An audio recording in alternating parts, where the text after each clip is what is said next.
Hello ladies and gentlemen, this is Alloutdoor1 here. Welcome to another review. I seem to be turning into a bit of a flashaholic. It's just getting ridiculous now, but there we go. I still haven't found my ultimate lights, I suppose, so I'm still on a mission. But on that quest, I've come across this one. This is the Fenix E11 EDC flashlight. Very compact design. Fits nicely to the palm of your hand.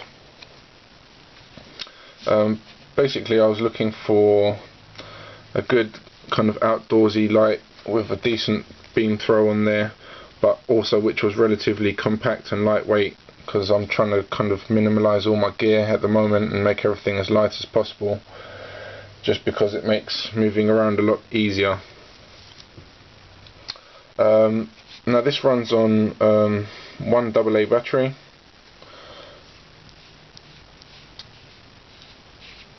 The threads are really nice. Battery just sits in there. Does have a spring at the bottom there. Yep, there's a spring there. So the battery does sit nicely in place. And obviously you can't squash the battery because it moves backwards onto the spring.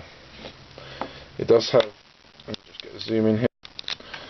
These two silver bits here are the reverse polarity protection, so if you put the battery in the wrong way round, it won't do any damage to the LED. Screws very simply into place and is O-ring sealed, as you can see. The light itself is rated to IPX8, which is the water ingress rating, and this basically means that it can be submerged in depths of no greater than 2 meters, and you won't get any water coming inside. Has a very simple operation, which is a rear tail cap switch, which has got momentary on function, as you can see, so it can be used for signaling. Clicks nice and firmly into place. Once on, it has two modes. This is the highest mode, which is 105 lumens with a runtime of, I believe it's 1 hour and 50 minutes on a 2500 mAh battery. And then to access the other mode, you simply twist the head slightly to the right, and as you can see there, it just dimmed down. I'll do that again. Up, down. As I said, it just dims down there to about 32 lumens, which has a runtime of 8.5 hours, which is definitely acceptable.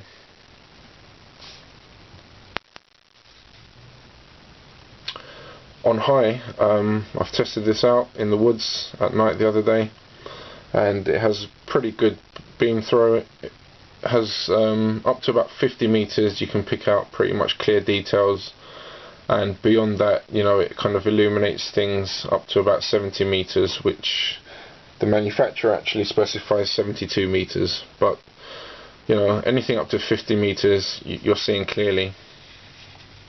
Ultimately you can see things up to 100 meters away, but obviously you won't be able to pick out detail. Has quite a deeply recessed LED with a smooth reflector, not an orange peel reflector, so obviously that caters towards throw, and this is actually a good little thrower.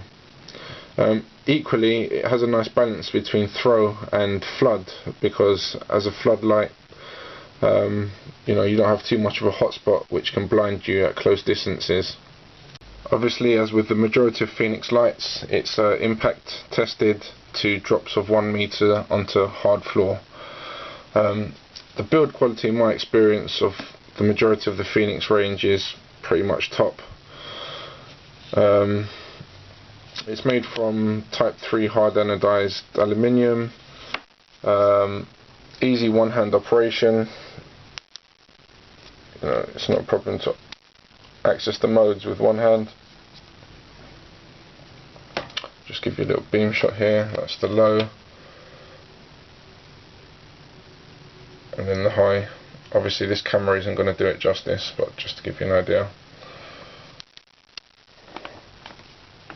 Knurling is nice on there. Obviously there's no anti-roll, will simply roll away from you. I have been wearing this with a neck lanyard around it, just hanging around my neck. It's very unobtrusive, and when it's nestled in between two layers of clothing, you kind of forget about the fact that it's there.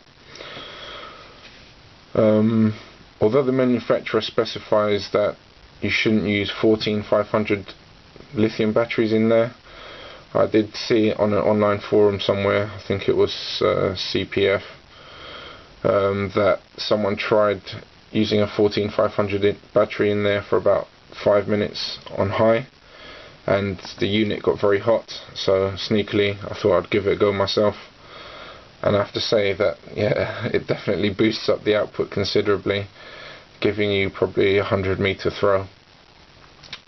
But obviously the unit did get very hot, and I kind of had some reservations about running it with that battery, so went back to the standard AAs. And to be honest, I think it works perfectly with standard AA batteries. And obviously the test wouldn't be complete without placing my faith in the product. So here we go.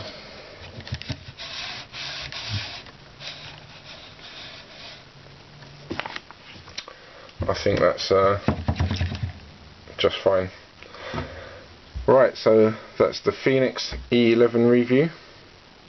I think it makes for a good lightweight sporting light, outdoors light.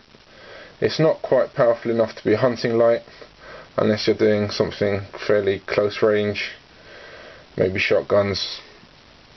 But definitely can work as a good kind of outdoorsy light. The low mode, 8.5 hours, yeah, they could have given you an even lower mode, which would have been nice with a really huge runtime, but 8.5 hours is pretty good. You know, carry a couple of spare batteries and you know, you're sorted for, you know, a week long trip basically. Yeah, I think I'll leave it at that. That's the Fenix E11 outdoors light. Yeah, hope you find this review useful.